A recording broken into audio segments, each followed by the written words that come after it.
Recibe nuestra alabanza, Señor, nuestra adoración en esta preciosa tarde. Hemos venido a alabarte, hemos venido a exaltarte, Señor. Hemos venido a glorificarte, Señor.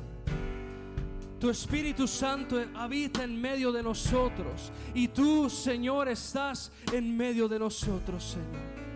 Te damos gracias por esa preciosa presencia en esta tarde, Señor. Aleluya. ¿Por qué no le damos unas fuertes palmas a Cristo, hermanos?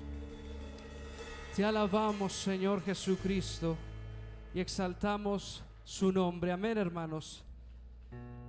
¿Cuántos están contentos de venir a alabar al Señor en esta tarde?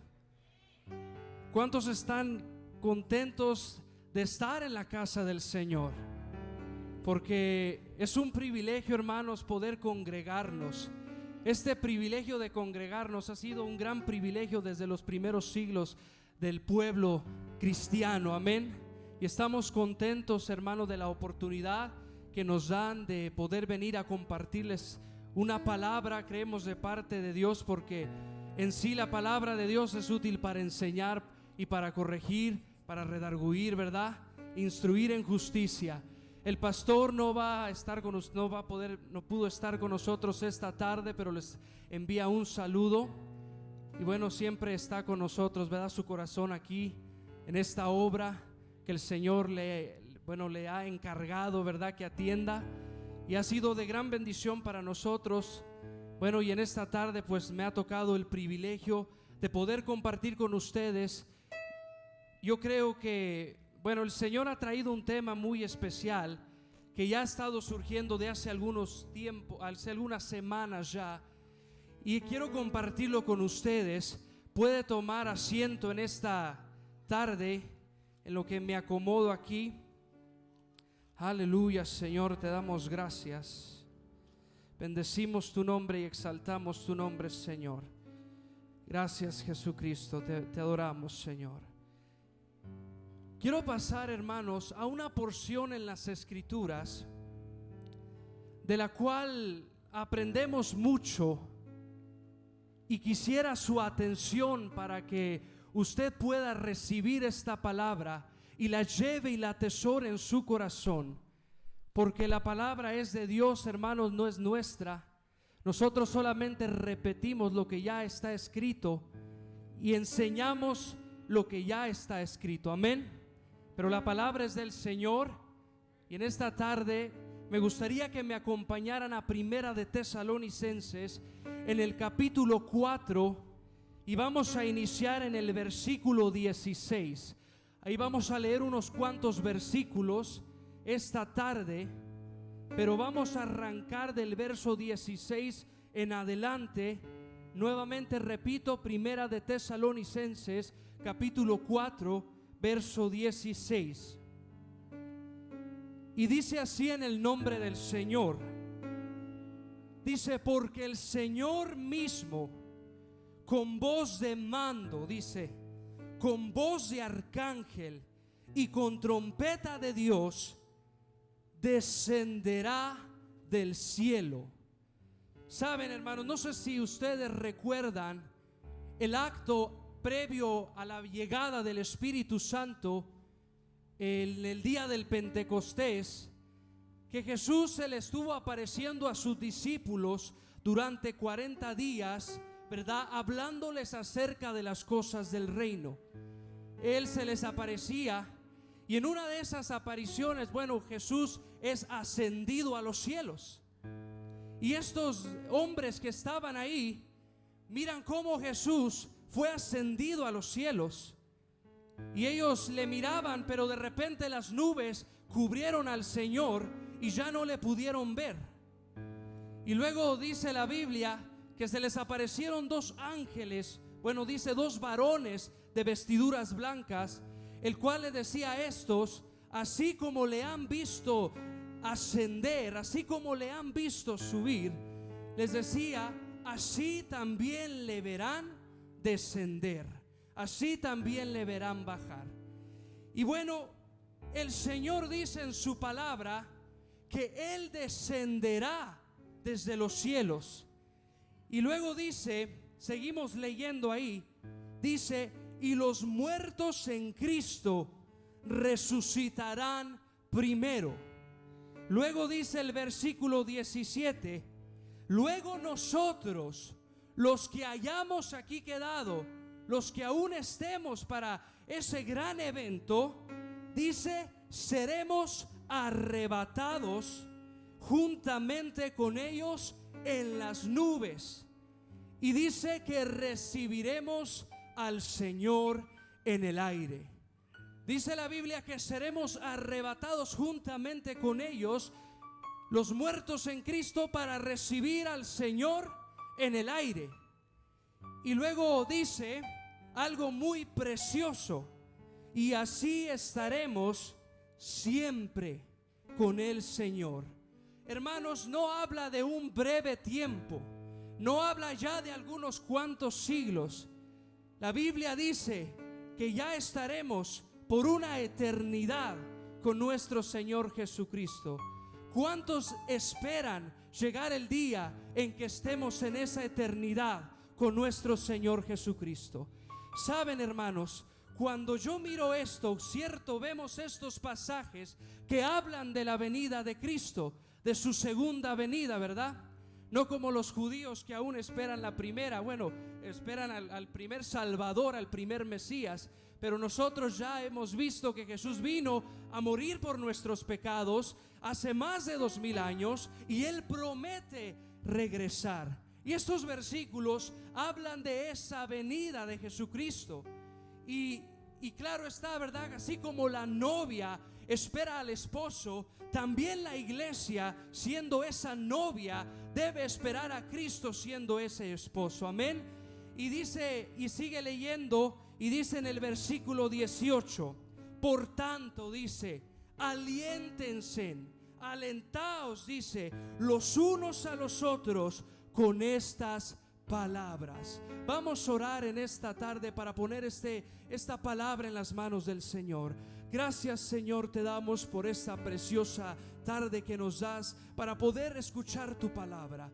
Señor, permíteme ser ese instrumento solamente que uses para poder predicar tu palabra, esa palabra que ya ha sido declarada, esa palabra que ya ha sido profetizada, Señor. Permíteme solamente, Señor, hablar con denuedo tu palabra, y que tu palabra, Señor, sea la que ministre cada vida y cada corazón en esta tarde, Señor. Tanto a los que nos escuchan por vía Facebook también, Señor, allá a la distancia, Señor, que tu palabra, Señor, ministre cada corazón y ministre cada vida, y que haga un efecto por medio de tu Espíritu Santo. En el nombre poderoso de Cristo Jesús te damos gracias, Señor. Amén.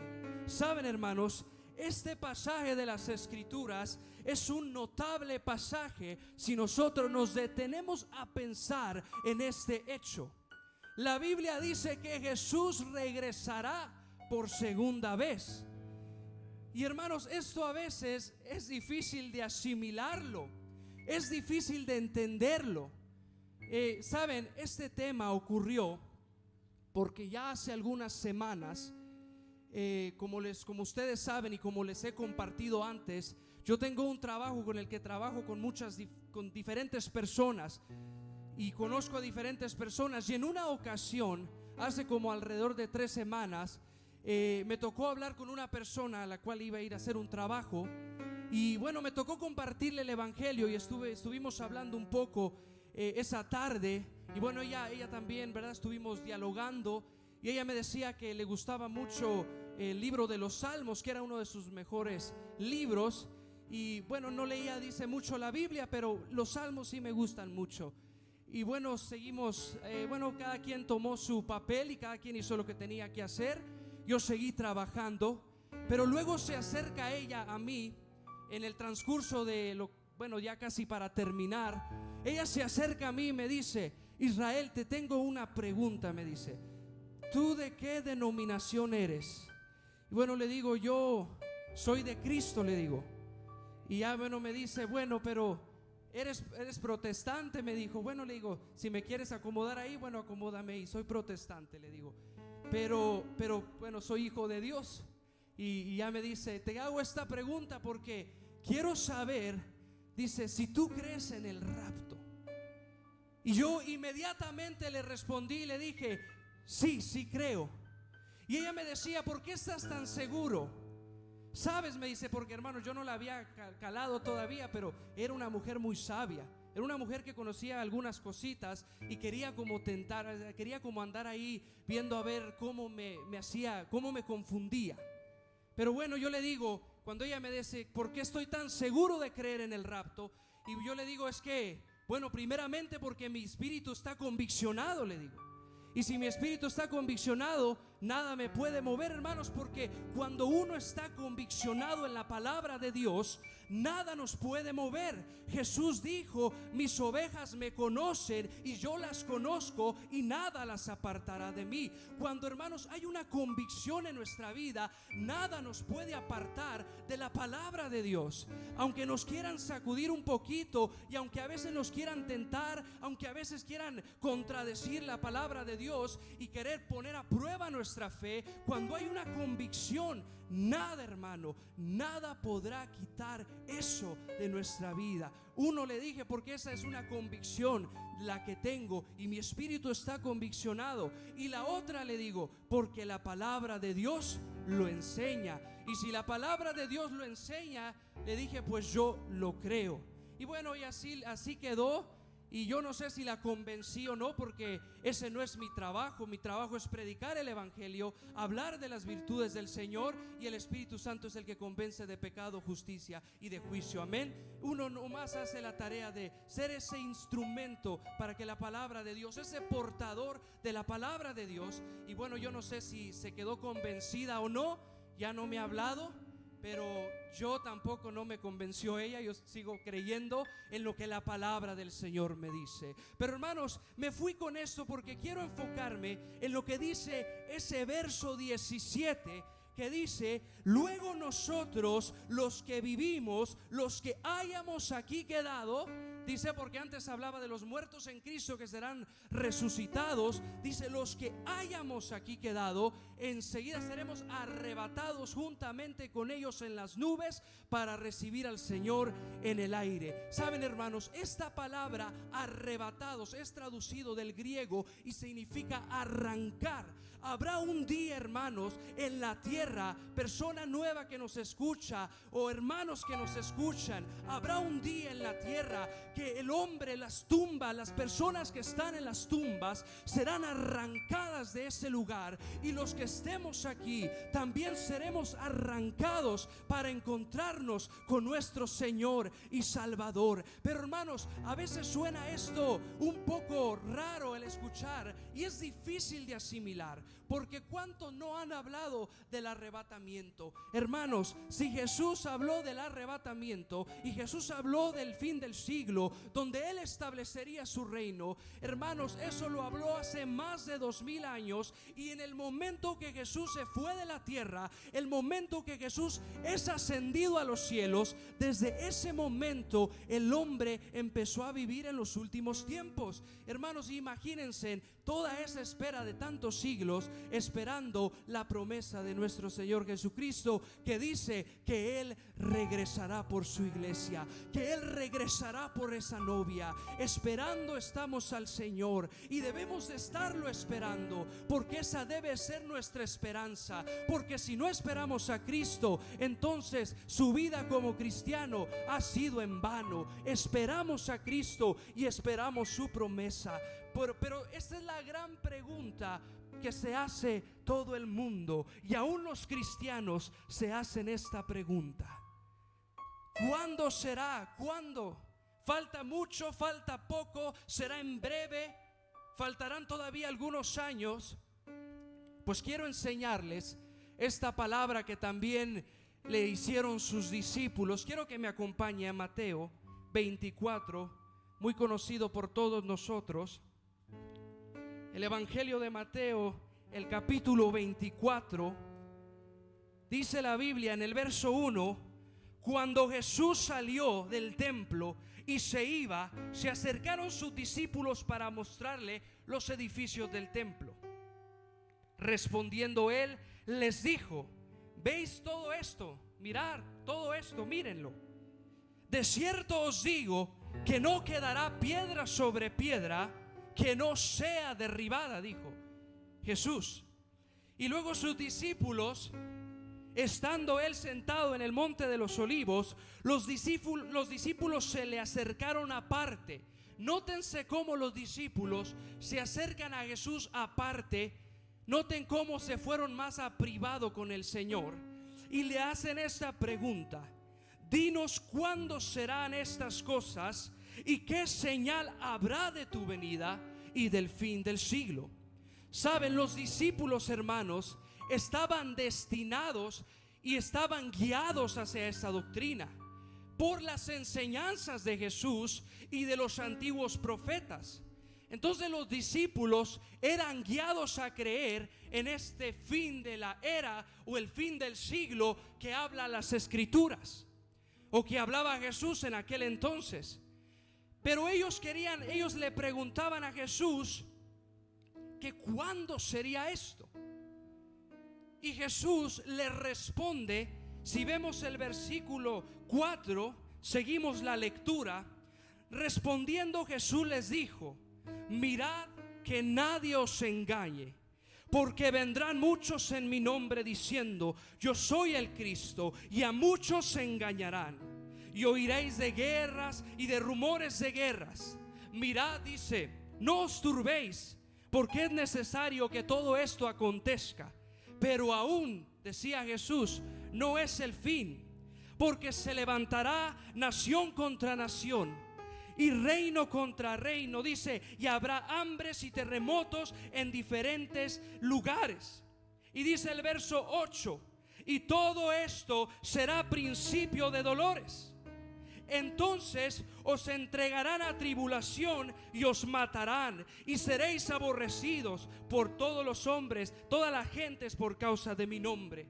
Y dice el verso 10: muchos, dice, tropezarán entonces y se entregarán unos a otros, y unos a otros se aborrecerán. Y muchos falsos profetas se levantarán y engañarán a muchos. Y dice el 12: y por haberse multiplicado la maldad, el amor de muchos se enfriará. Mas el que persevere, decía Jesús, aparte de estas señales y de estas cosas que Jesús les decía que pasarían, Jesús les dice: mas el que persevere, alentándolos ahora a perseverar hasta el fin, porque les dice: mas el que persevere hasta el fin será salvo. Y hay otra cosa importante, y con esta voy a terminar esta porción de la lectura.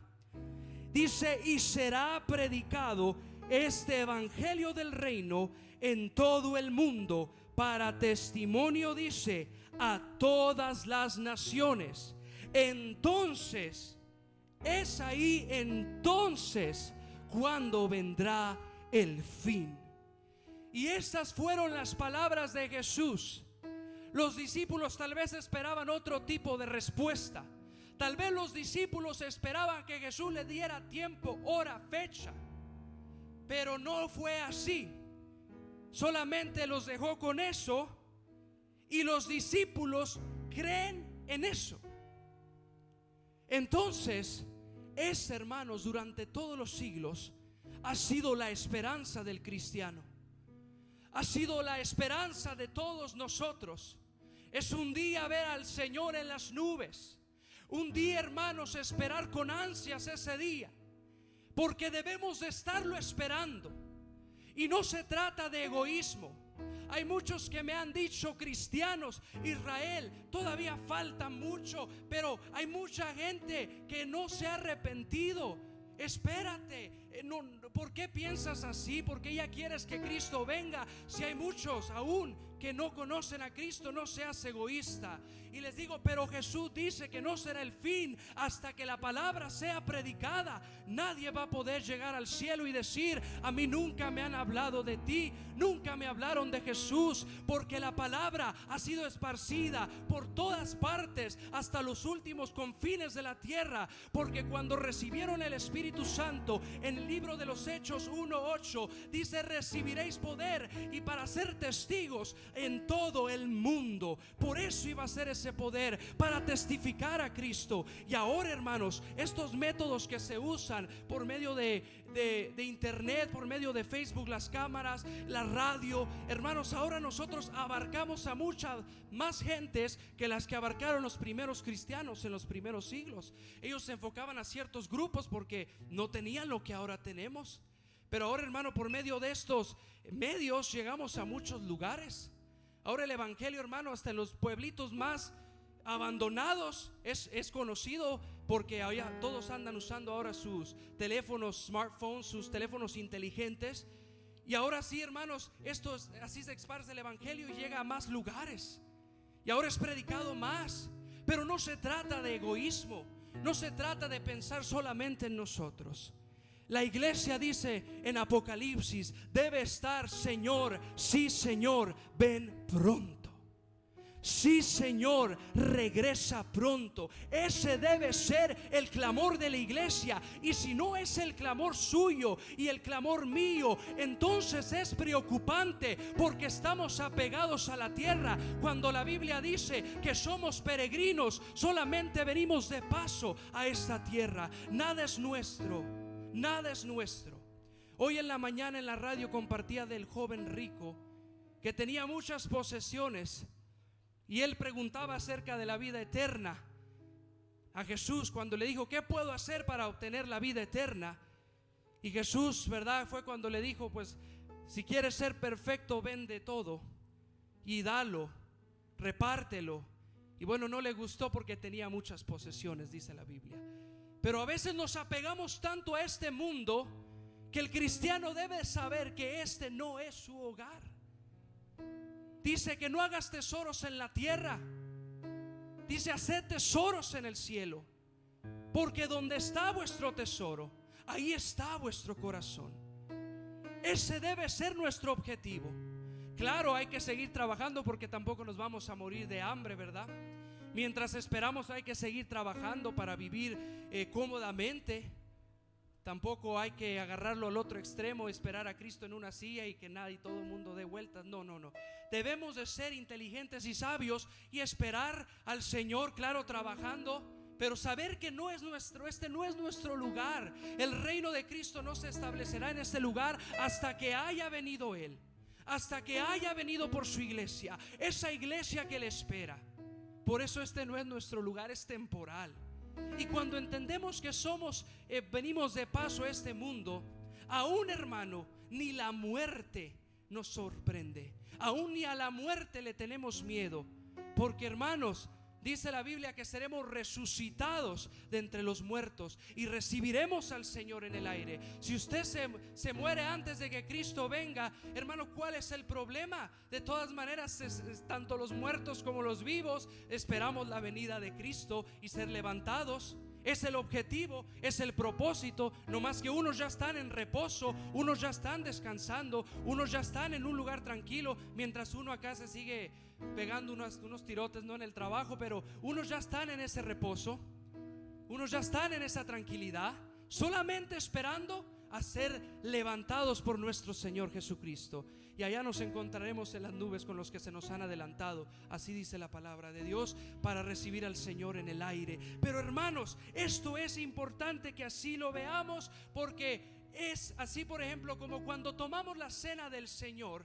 Dice la Biblia que dice: esto haces recordando su muerte, pero dice hasta que Él venga.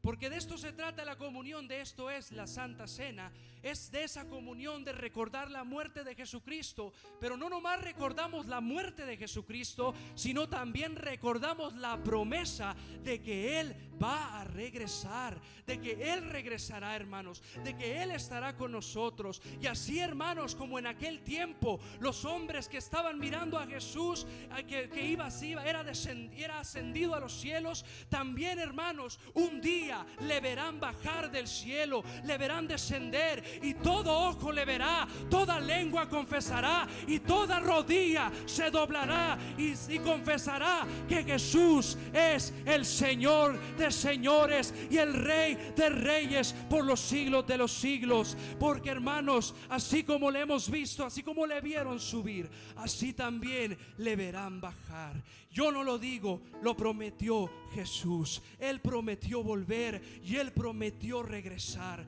y la iglesia debe estar esperando ese gran suceso y ese gran evento. Qué hermoso el día en que Cristo venga por nosotros. Hay otra cosa que quiero enseñarles. ¿Por qué? ¿Por qué es que debe venir? A veces debemos de entender esto también. ¿Por qué Jesús debe venir? Bueno, los discípulos le preguntaron a Jesús que cuándo pasaría esto. Jesús no respondió, Jesús dio señales. Jesús le dijo: yo no conozco, yo no lo sé, ni los ángeles del cielo tampoco. Solo el Padre sabe el tiempo, sabe el momento. Jesús no dio años, no dio tiempo, no dio siglos, no dio fecha exacta.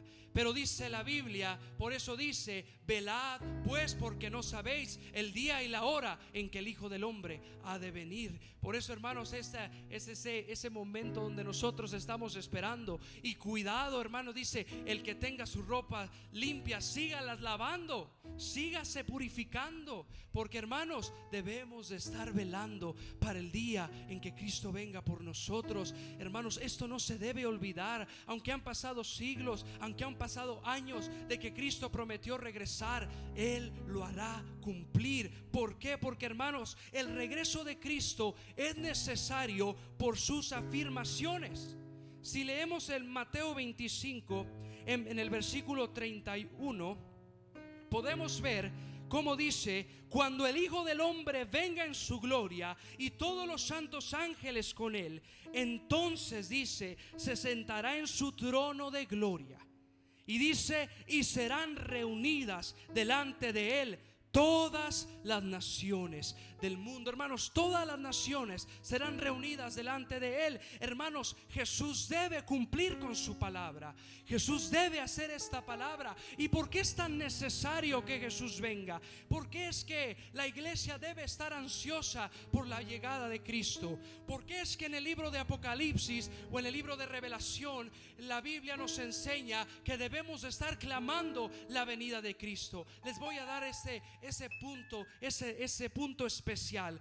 ¿Por qué es necesario? Porque, hermanos, Satanás es el ser más poderoso de la tierra, aparte de la Santa Trinidad. Satanás es el que tiene más poder que ningún humano puede atarle. Solamente, hermanos, esto ha sido una lucha desde el capítulo 3 de Génesis hasta el triunfo de Cristo en la cruz del Calvario. Hermanos, esto ha sido una lucha en toda la Biblia de lo bueno y de lo malo, de Dios y el diablo, hermanos. Y esta lucha ha sido constante. Y sabes, el diablo, hermano, tiene convulsionadas las vidas porque no quiere que la gente venga al arrepentimiento. Les tiene una ceguera espiritual al mundo para que no se arrepienta y no entregue su corazón a Jesucristo. Y, hermanos, es preocupante saber qué va a pasar en nuestros próximos siglos. Es preocupante saber qué va a tornar nuestros años. A mí me preocupa saber qué le tocará vivir a mi hijo.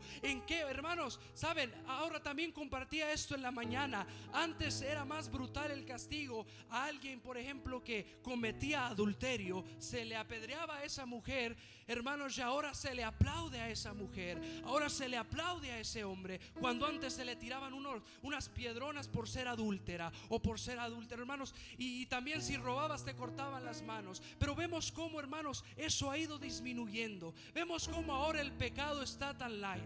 Vemos cómo ahora en la televisión, en la tele, en los programas de televisivos, hermanos, vemos cómo Satanás está en control de todas esas cosas. Vemos cómo el diablo, y no es que sea religioso, pero, hermanos, solo hay dos caminos: es el de Dios y es el de Satanás. Aquí no hay otro camino entre medio, y lo que no es de Dios se constituye enemigo de Dios. Entonces todo todo lo que no es de Dios es del diablo, porque Él es el príncipe del aire, Él es el príncipe de este mundo. Y no estoy predicando de Satanás, pero sí lo estoy nombrando, porque Satanás ha venido a matar, hurtar y destruir, y él quiere acabar con la vida de las personas. Y yo no sé qué venga después en estos siglos, no sé con qué tanta maldad. Jesús mismo dijo: en los últimos tiempos, por haberse enfriado el amor, Él dice que la maldad iba a aumentar. Y hermanos, esto no nomás es para la gente que está fuera sin Cristo. Dice también que aún a los escogidos serán engañados, hermano.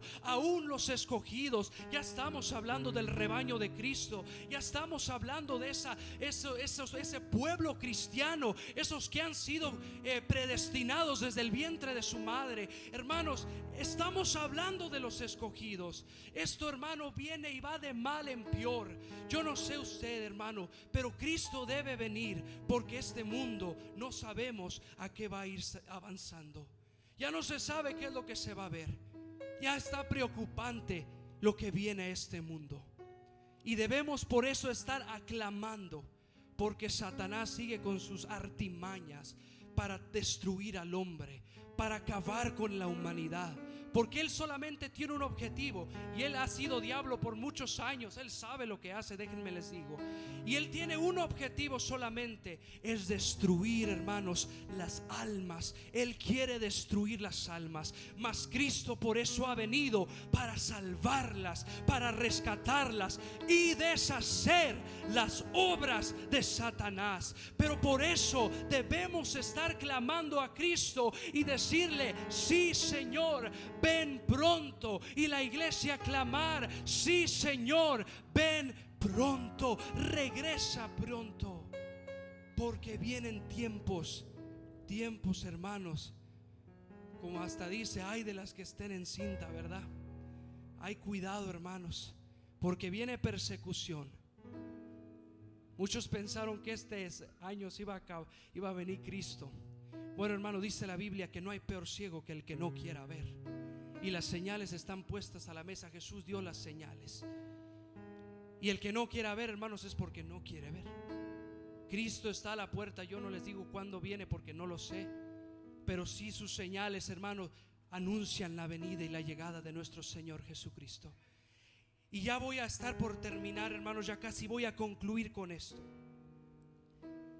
Debemos de también saber que mientras estamos en este momento de esperar esa venida, ¿qué es lo que debemos hacer? Es estar velando, como dice el Evangelio de Mateo: velad pues, porque nadie sabe el día ni la hora en que el Hijo del Hombre ha de venir. Debemos estar esperando esa venida. Debemos estar velando. Debemos estar purificando nuestras ropas. Debemos estar lavando nuestras ropas. Debemos, hermanos, estar cada día enfocarnos. Porque saben una cosa, hermanos, si ustedes, yo les pregunto si son puros, ustedes me van a responder que no lo son. Y si ustedes me preguntan a mí si yo soy puro, también les voy a decir que no lo soy. Cada día, hermano, fallo. Cada día fallamos. El caminar con Cristo no nos ha hecho personas perfectas. Por eso debemos de esperar su venida, porque va a haber un día, hermano, que estemos con el Señor para siempre. Y dice su palabra que el que comenzó esa buena obra en nosotros la va a perfeccionar y la va a terminar. Y llegará ese momento, hermanos, que por fin ya no tendremos que luchar con nuestra carne. ¿Se imaginan ese momento donde, hermanos, ya no tendremos que pelear con ese pecado nuestro, con esos deseos de la carne que a veces, verdad, van aumentando y aumentando, y solamente tenemos que estar firmes en el Señor para que estos deseos no nos hagan extraviarnos y perdernos en el camino? Pero, hermanos, yo espero ese momento en el que yo esté en la presencia del Señor y ya no me preocupe por ese pecado que llevo, hermano. Ya no me preocupe por estar lavando mis ropas. Por eso dice que nos vistamos, mientras nos tenemos que vestir de la coraza de justicia. Porque si no estamos vestidos en esa coraza de justicia, hermanos, somos fracaso. Somos un error. Pero que en esa coraza de justicia, entonces es como Dios nos justifica. Pero cada día, cada noche debemos de pedirle perdón al Señor por nuestros pecados. Cada día al acostarnos, hermanos, Yo le digo: Señor, si te ofendí aún con mi pensamiento, yo te pido perdón, porque yo quiero estar a cuentas contigo, porque sé que aún con mi mirada, aunque no estoy practicando el pecado, porque los hijos de Dios no deben de practicar el pecado. Hermanos, sí pecamos porque tenemos errores, pero ya es otra cosa practicar y vivir una vida en el pecado. Pero hermanos, fallamos, y yo le digo: Señor, perdóname, aun si con mi pensamiento te fallé, aun si te fallé con mis actos, te pido perdón. Gracias a Él que sus misericordias son nuevas cada mañana, hermanos. Si no sé dónde estaríamos si no fuese eso cierto, que renueva sus misericordias cada mañana. Cada 24 horas se renuevan sus misericordias. Pero hermanos, debemos de estar purificándonos, debemos de estar preparados, porque no te hace perfecto el estar aquí, el conocer a Cristo, sino hasta que llegues allá al cielo es que tú vas a alcanzar esa perfección. Y hermanos, debemos de revestirnos de esa justicia, hermanos, pero limpiarnos diariamente. Eso es lo que dice el Señor Jesucristo. Y dice el Señor en su palabra: el que tenga oídos, oiga a lo que dice el Señor. Amén, hermanos. Yo he concluido con esta palabra. Espero que sea de edificación y haya sido de edificación para cada uno de ustedes. Y así en esta tarde, hermanos, quisiera ponernos de pie.